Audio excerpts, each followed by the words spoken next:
Esta semana en Cuadriga, Cumbre Iberoamericana. ¿Cambian los roles? La crisis económica en España y Portugal es cada vez más fuerte. El desempleo afecta a todo el mundo. En América Latina, varios países tienen un boom económico. Brasil y México son dos grandes ejemplos. Españoles y portugueses lo ven como una oportunidad y miles de ellos se están mudando a las viejas colonias. Mientras en Europa la economía cae, en América Latina la confianza sube. En la nueva cumbre iberoamericana se hablará de estas experiencias. La crisis está induciendo cambios en la relación entre Europa y América Latina. ¿Podrá el viejo continente aprender algo del nuevo? Esta semana con ustedes, Úrsula Moreno. Hola, ¿qué tal? ¿Cómo están? Bienvenidos a Cuadriga. Así es, España atraviesa una de las peores crisis, la peor de los últimos 30 años, y en este contexto precisamente es anfitriona de la Cumbre Iberoamericana, bajo el lema Una relación renovada.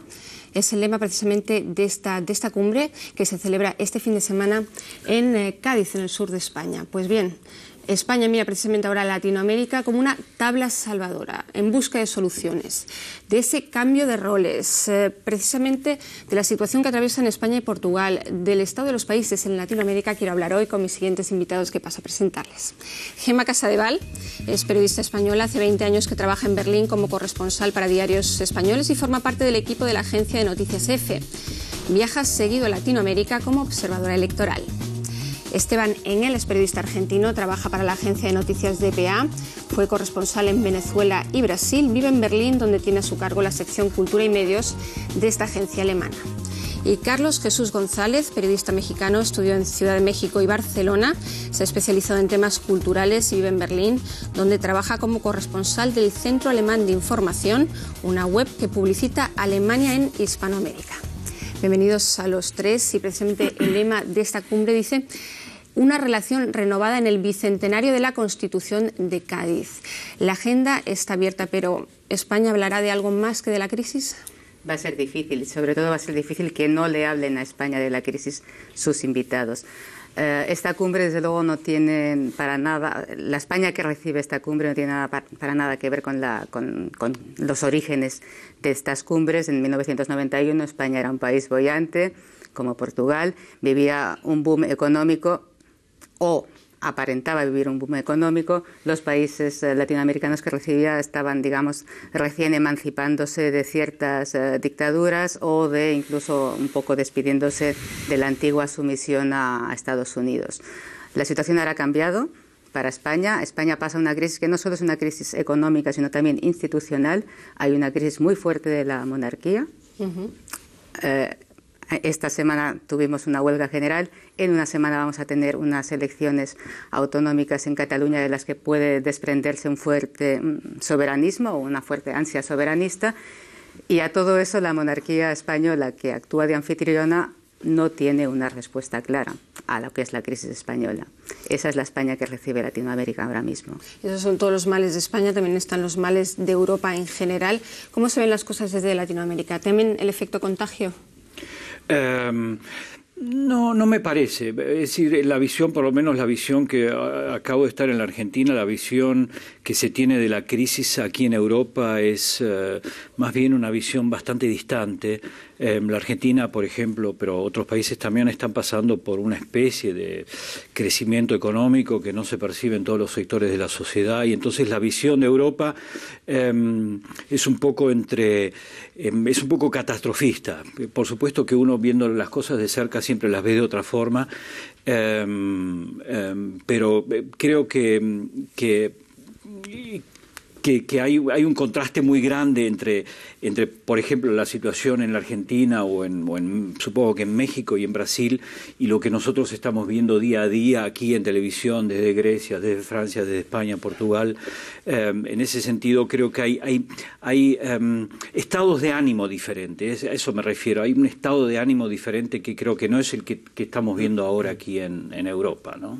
Y además del estado de ánimo, la economía ya sí que padece los síntomas de la crisis no solamente europea, de la crisis en general.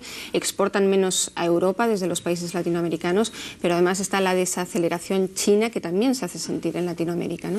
Sí, por un lado eso, y por el otro lado las crisis, digamos, domésticas, las políticas económicas erráticas, la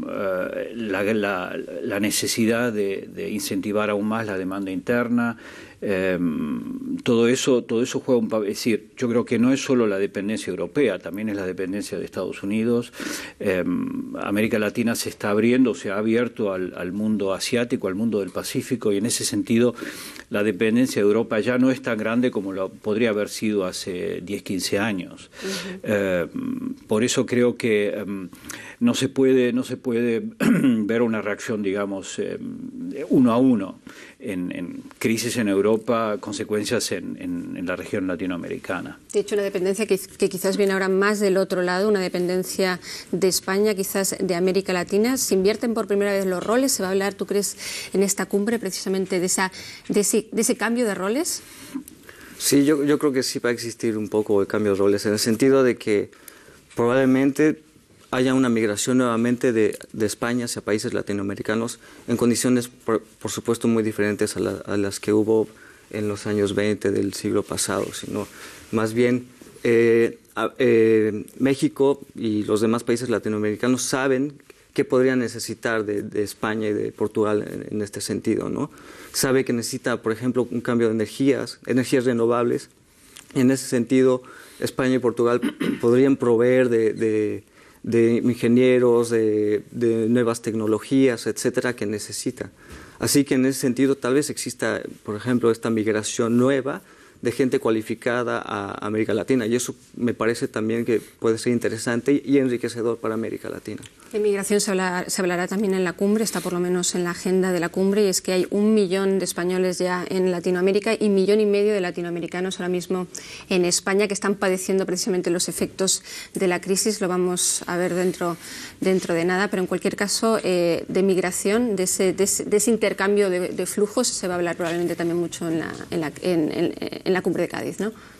Claro, es un cambio de roles, como decíamos. O sea, de repente España ya no puede asumir esa inmigración que de alguna manera deseaba, porque además era inmigración procedente de Latinoamérica que habla el mismo idioma y por lo tanto era más fácil la integración. Digamos, el trasvase de migraciones de un continente a otro ha existido siempre por distintos mecanismos. Ahora es básicamente económico, ya no hay, digamos, la inmigración española o el exilio español hacia Latinoamérica.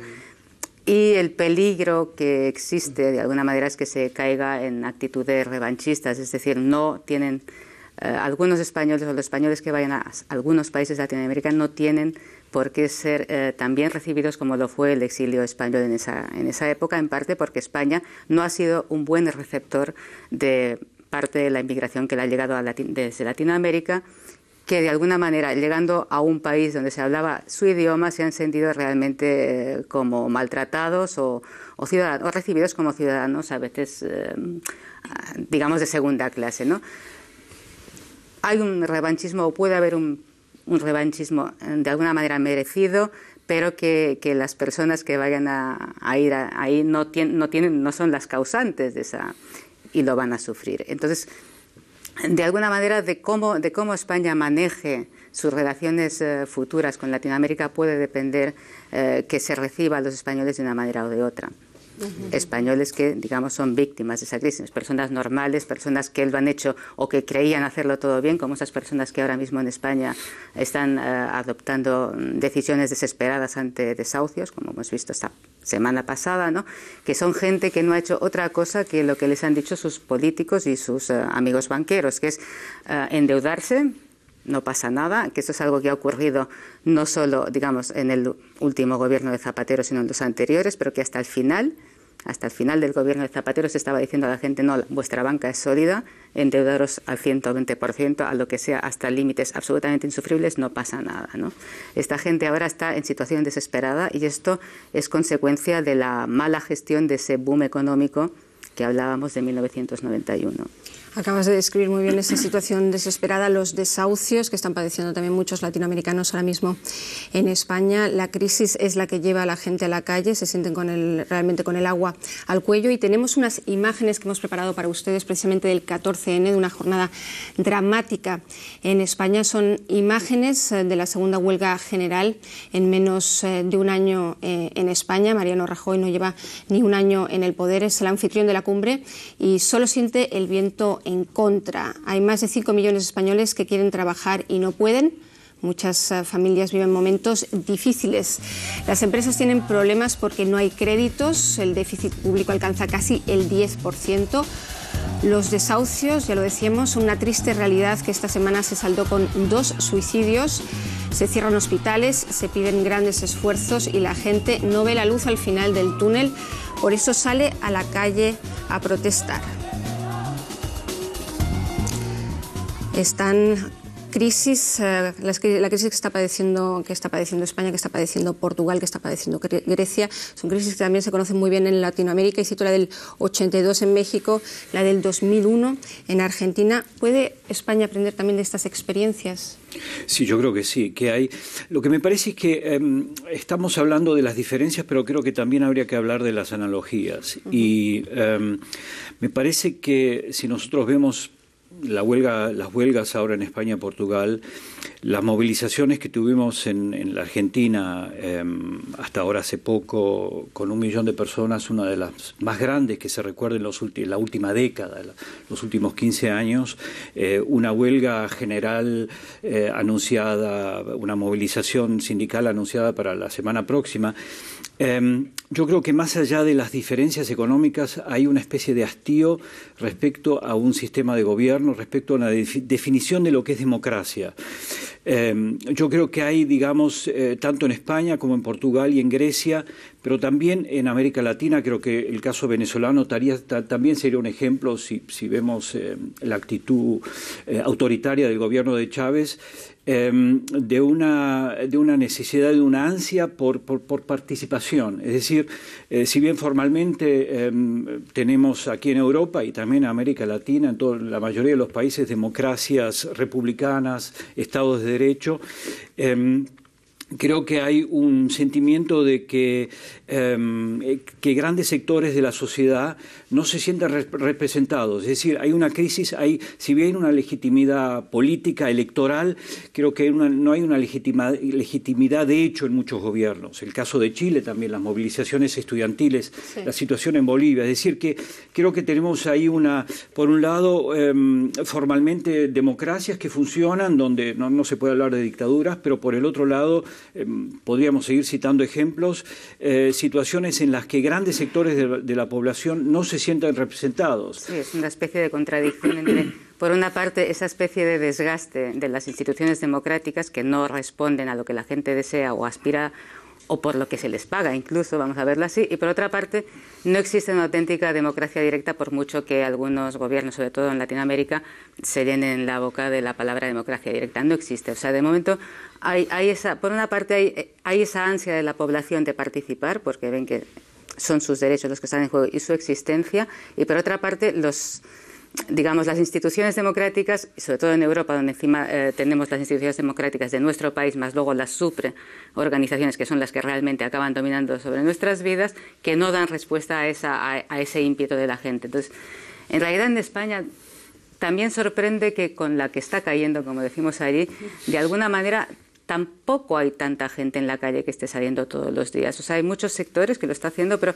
de alguna manera aún no se ha producido ese gran movimiento que yo creo que de alguna manera responde a que aún no se han agotado los recursos de la gran ONG que aún funciona en España, que es la familia. Sí, el colchón social de la familia. El colchón social de la familia. En el momento en que esto se acabe o que esto se agote, ahí veremos cuando realmente surge toda la desesperación. Es una desesperación que está aflorando ahora lentamente y que, bueno, una amiga mía me definía hace unos días como que hay 2 maneras de matar o de cocinar a ranas vivas. Una es meterlas en una sartén ardiendo y entonces saltarán fuera en cuanto se quemen las patitas. Otra es meterlas en una olla con agua calentita, ellas primero están bien, luego se va subiendo y mueren ahí dentro sin poder salir porque se hierven, ¿no? Y es un poco la sensación que está pasando ahora. O sea, lo que ha ocurrido son unos recortes sistemáticos de todos aquellos derechos por los que la gente luchó tantos años, que la desesperación auténtica viene de la generación precedente a la nuestra, de los abuelos, que ven que todo eso se está destruyendo,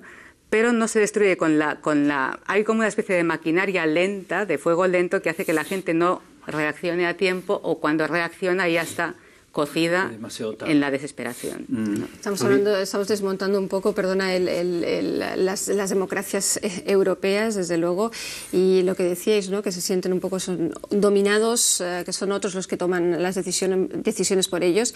El Fondo Monetario Internacional, Bruselas, etcétera, están aplicando una serie de ajustes, de reformas que muchos ni siquiera entienden, que son también ajustes que se aplicaron en Latinoamérica, que no funcionaron en Latinoamérica. ¿Por qué se aplican ahora en Europa? O sea, a mí me parece una pena, o sea, en ese sentido, hablando de la cumbre, que estos cuestionamientos que mencionaba Esteban no se toquen nunca, ¿no? Creo que en esta cumbre solamente se va a remitir a lo económico, a lo global. Esta y muchas otras cumbres, la verdad, no abordan este tipo de temas importantes. Lo único positivo que yo veo en este sentido, hablando de Europa y Portugal y España como países representantes y América Latina, es que quizá por la situación que tiene actualmente España, ya se hable de países de igual a igual. ¿No? La situación ha cambiado en todos estos años. El simple hecho que se hable de esto, que se tenga que enfatizar que ahora hablamos de igual a igual y además, o sea, hasta ahora no hablábamos de igual a igual, entonces ¿para qué nos invitaba eso? ¿Para qué íbamos nosotros allí? Pero México tampoco hablaba antes de igual a igual. Ahora por eso, también tiene que estar, no solo con España, sino con Centroamérica. Siempre había una especie de jerarquías muy marcadas que ahora ya no existen. Pero eso me parece interesante. ¿Es un proceso de emancipación de alguna manera el que está viviendo Latinoamérica de Europa? Yo creo que sería demasiado. Creo que no es un proceso. A mí me da la impresión que a algunos gobiernos latinoamericanos la crisis en Europa les viene bastante bien. A ver, explica eso. Me parece que, y aquí pienso sobre todo en el caso del gobierno argentino, existe una especie de comparación malintencionada con las crisis europeas, la situación doméstica y las crisis europeas. Es un poco se mueve un poco el fantasma de la crisis en Europa para desdibujar problemas internos. Esta semana la presidenta argentina dio un discurso en la que empezó hablando sobre la compañía Aerolíneas Argentinas, que recibe $1 millón por día de subsidios, y a su vez empezó a leer una lista de empresas aéreas que están en crisis. Creo que mencionó como 20 empresas. En primer lugar, Iberia, que realmente está en una crisis seria, está a punto de cerrar o está en una situación bastante desesperante, y siguió con el resto de las compañías. Todas están en crisis. También se habló sobre los desahucios en España, un poco para describir su propia política de beneficios sociales, etcétera, etcétera. Es decir, la mirada que América Latina tenía sobre España, que había sido un poco en los últimos años, la de la admiración. Miles de latinoamericanos se fueron a España a buscar un futuro. Sí.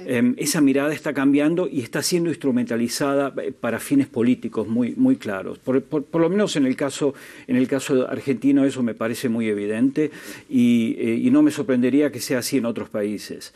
Son palabras simples diciendo, ok, nosotros estábamos mal, pero allá están peor. Pero allá están peor. Y eso yo creo que los orígenes de las situaciones críticas en materia económica no son las mismas. Yo creo que España viene de un lugar y América Latina viene de otro. Y meter todo eso en una bolsa de gatos me parece que no respondería a la realidad y a la necesidad de entenderla, ¿no? Pues entonces vamos desgranando, vamos al plano económico, porque hay críticos que dicen que realmente países como Bolivia o Argentina han aprovechado un poco la situación de crisis en Europa precisamente para llevar a cabo ciertas nacionalizaciones, y ahí entro en el tema más conflictivo, las relaciones entre el tema, para volver sobre la Argentina, la nacionalización de la participación de Repsol en la compañía estatal en la compañía ahora estatal o semiestatal YPF fue un ejemplo evidente.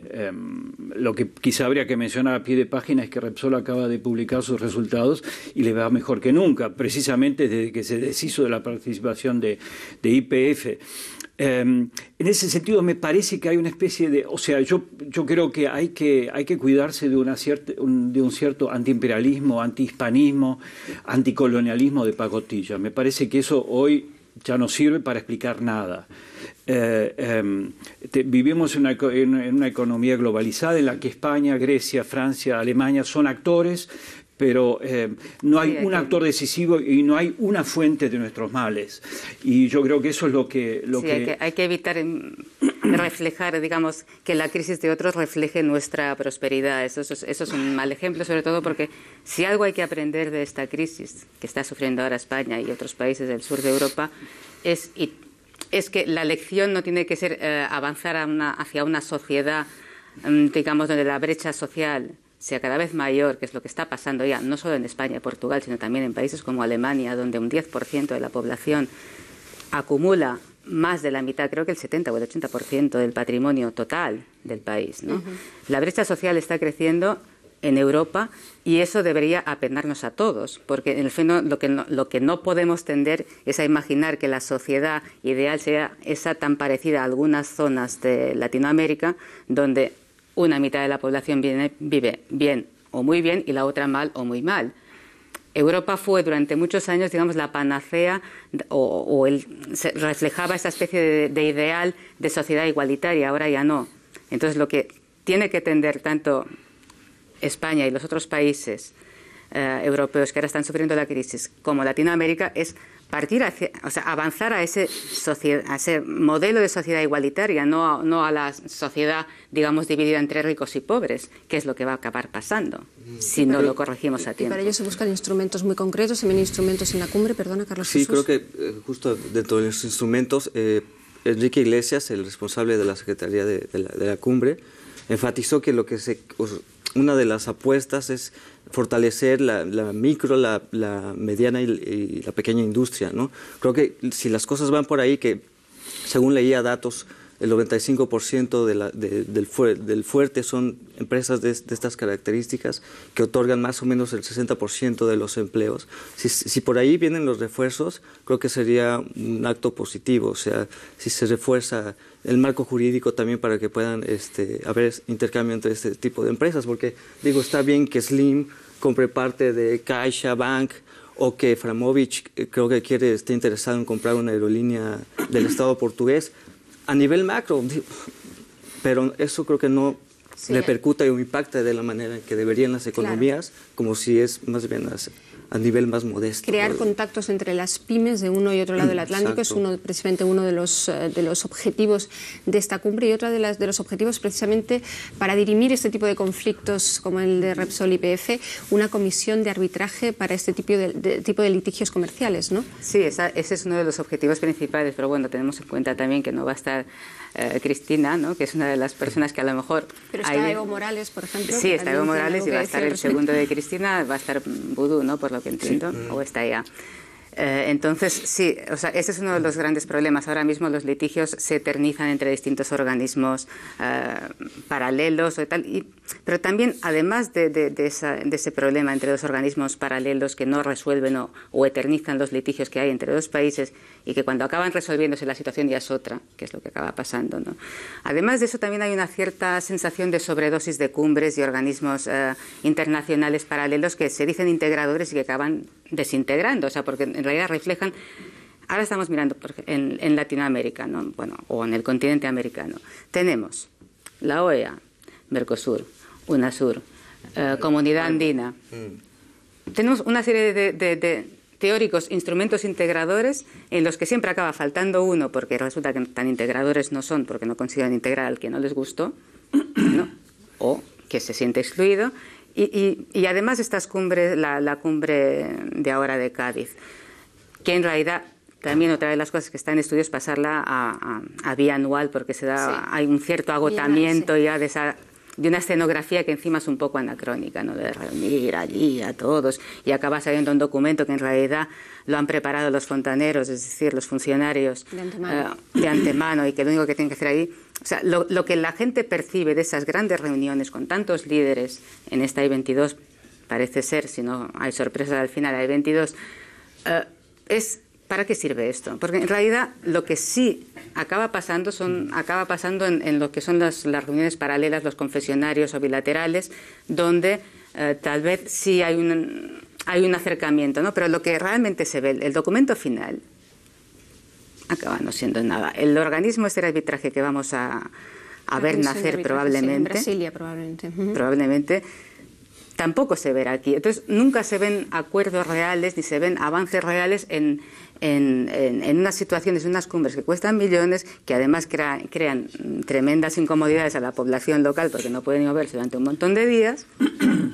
Y luego hay una foto de familia y en el caso de que algo salga fuera o le quede en la retina a alguien, va a ser la frase de ¿por qué no te callas?, ¿no? De que el día en que nuestro monarca o el monarca español o el monarca de los españoles perdió los papeles en lo que ahora es casi digamos folclórica. Sí, casi folclórica, pero que a lo mejor ahí se anunciaba ya algo de lo que íbamos a ver después de... Está claro que son cuestionables todas estas cumbres, ¿no?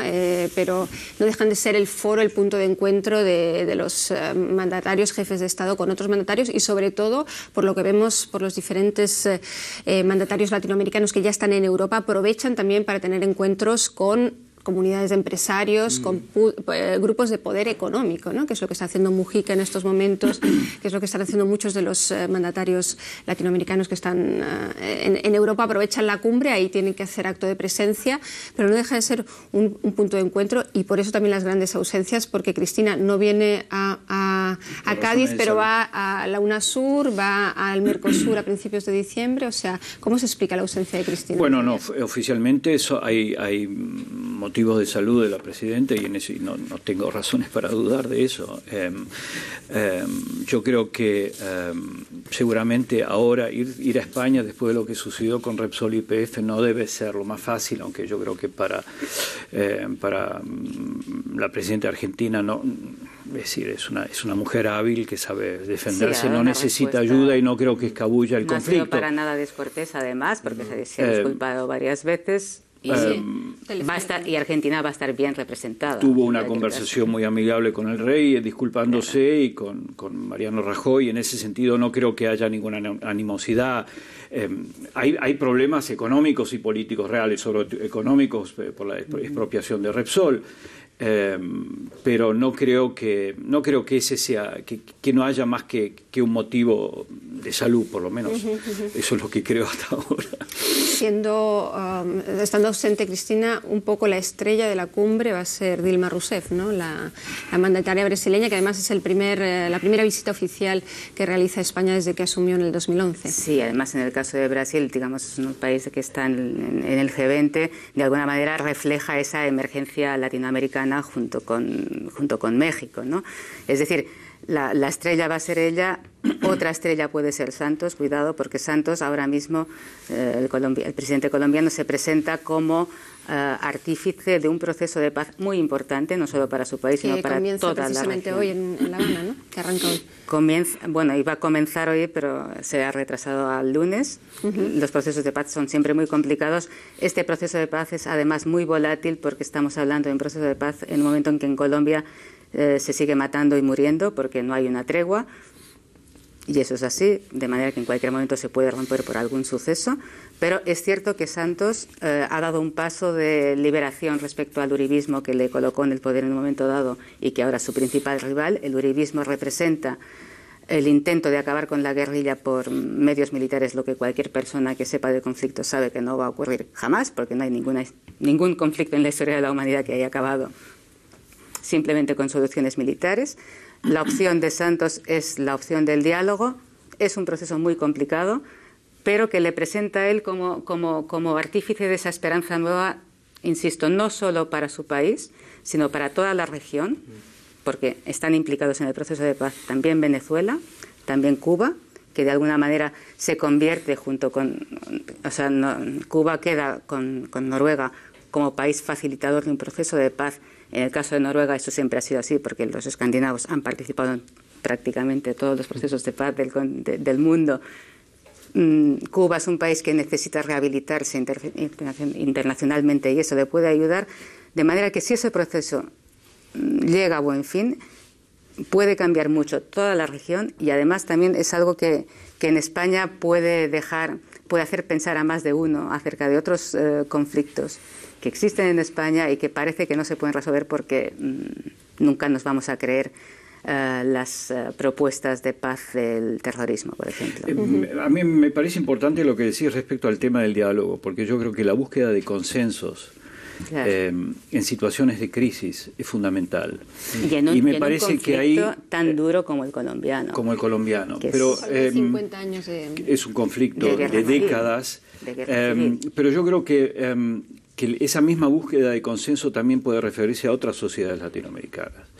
Y en ese sentido creo que América Latina tiene mucho que aprender del proceso colombiano si sale bien y si sigue sobre la base de la búsqueda de consenso. Pero quiero llamar la atención también porque nos estamos olvidando un poco de Estados Unidos. Y a mí, de alguna forma, la campaña de Barack Obama para ganar las elecciones me pareció bastante interesante, en el sentido de que ganó las elecciones precisamente porque buscó un consenso, porque fue lo suficientemente inteligente para establecer una alianza de diversos sectores sociales, de diversas etnias, llamémoslo de alguna forma, lo que le posibilitó crear una gran coalición y ganar las elecciones con eso. Y en ese sentido me parece que el fenómeno de Obama en esta segunda elección me parece sumamente interesante y me parece bastante aleccionador.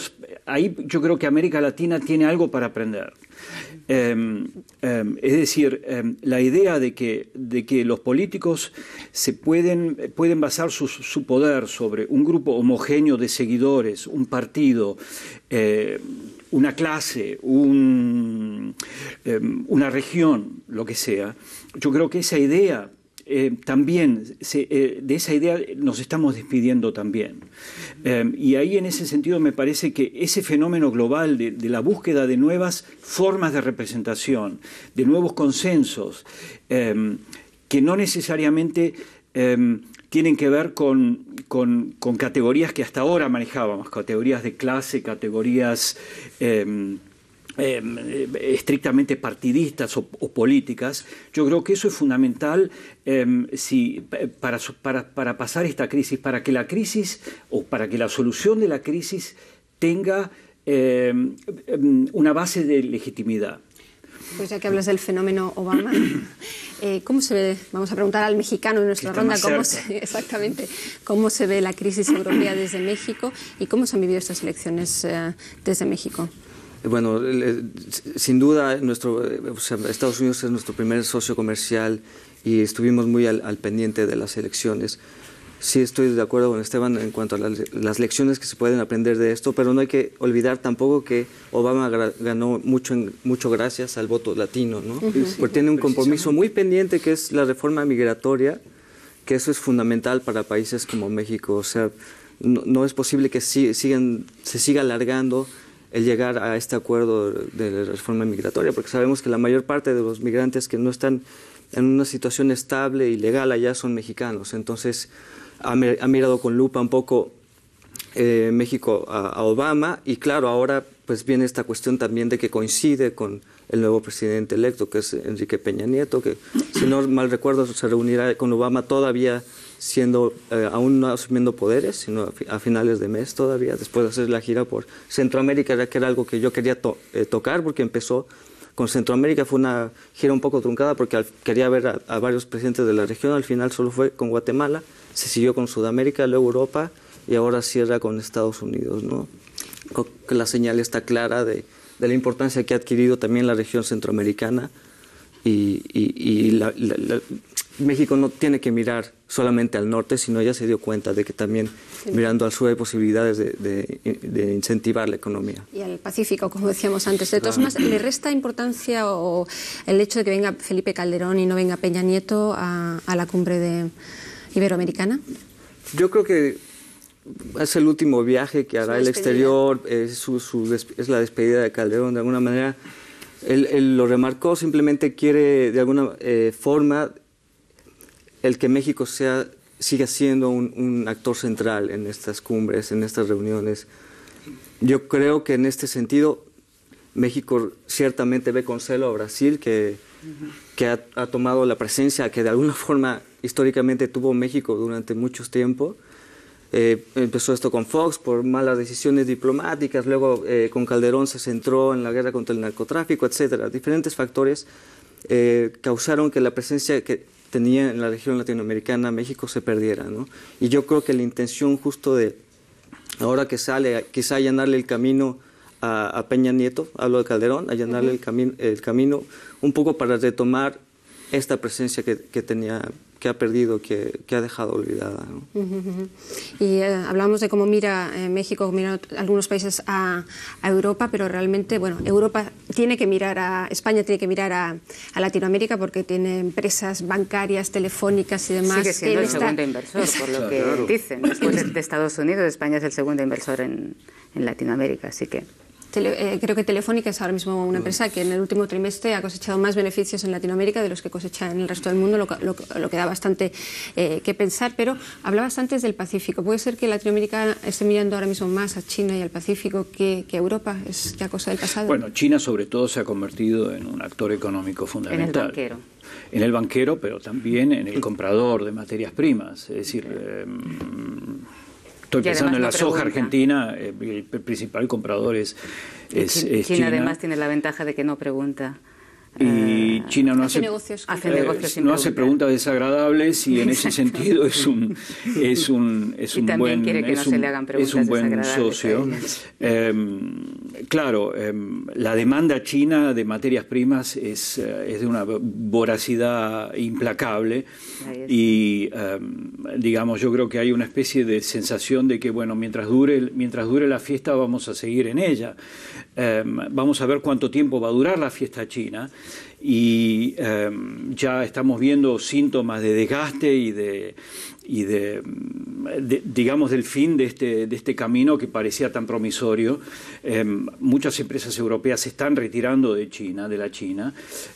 Por eso creo que yo no apostaría de por vida a la China como digamos como la panacea para solucionar problemas económicos domésticos.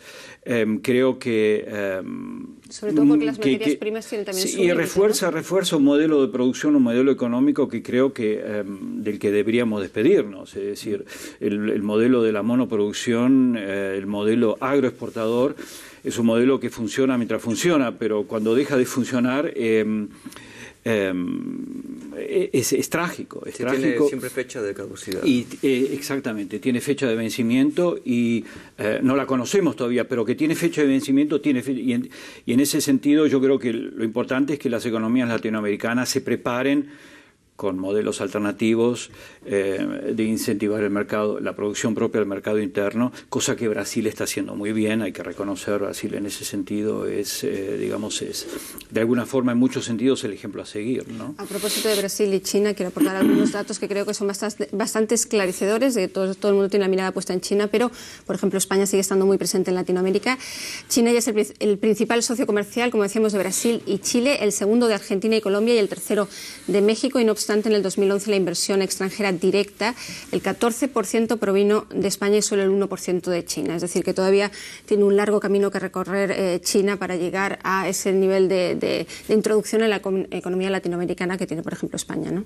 Sí, de hecho tiene los ojos bien puestos también en las posibilidades que a futuro tendrá la posible o supuesta apertura de Pemex a inversión extranjera, ¿no? De hecho, leía que Rajoy que habló con Calderón y ya habló con Peña Nieto sobre la posibilidad de que Pemex renueve su flota de astilleros y está tratando de convencerlos de que compren astilleros españoles, y está muy pendiente también de esta apertura de Pemex. Así que eso sucede mientras hay conflictos en Argentina. Por esa parte, Pemex quiere un poco copiar el modelo de Petrobras de apertura de inversión extranjera, y quizás realmente sea positivo, ¿no?